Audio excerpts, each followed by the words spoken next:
2 बड़े चम्मच हमने लिए हैं देसी घी के और इसको मेल्ट करते हैं। इस मेल्टेड घी को हम फ्रीज़र में रख रहे हैं 10 मिनट के लिए। घी जम गया, अब हम विस्क की मदद से इसको फेंटते हैं। घी को हमने फेंट लिया। हमने लिया 1.25 कप मैदा, 1 कप चीनी, 3 चमचे सूजी के और 3 चमचे ही मैंने लिए हैं बेसन के।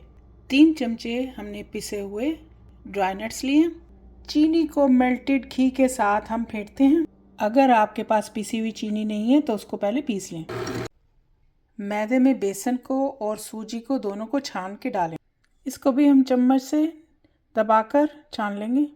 इसमें हम डाल रहे हैं 1 पिंच नमक और 1 पिंच ही सोडा, साथ ही क्रश नट्स डाल देते हैं। मिक्स कर लेते हैं और उसके बाद हम इसको मिक्स कर रहे हैं घी के साथ।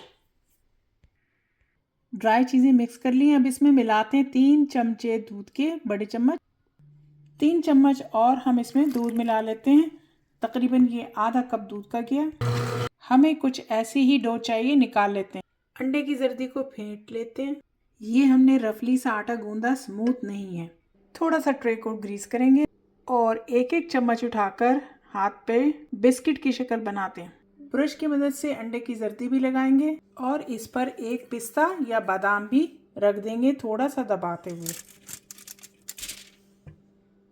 ऐसे ही हम सारे कुकीज़ बना लेंगे। हम इनको बेक करने जा रहे हैं 280 डिग्री पे ओवन में। अगर आप एयर फ्रायर में बनाना चाह रहे हैं तो 160 डिग्री पर कुक कर लें। ओवन को प्री हीट कर लिया हमने 280 डिग्री पर और उसको बेक करते हैं। हमारे टी कुकी तैयार हो गए। चाय के साथ एंजॉय कीजिए।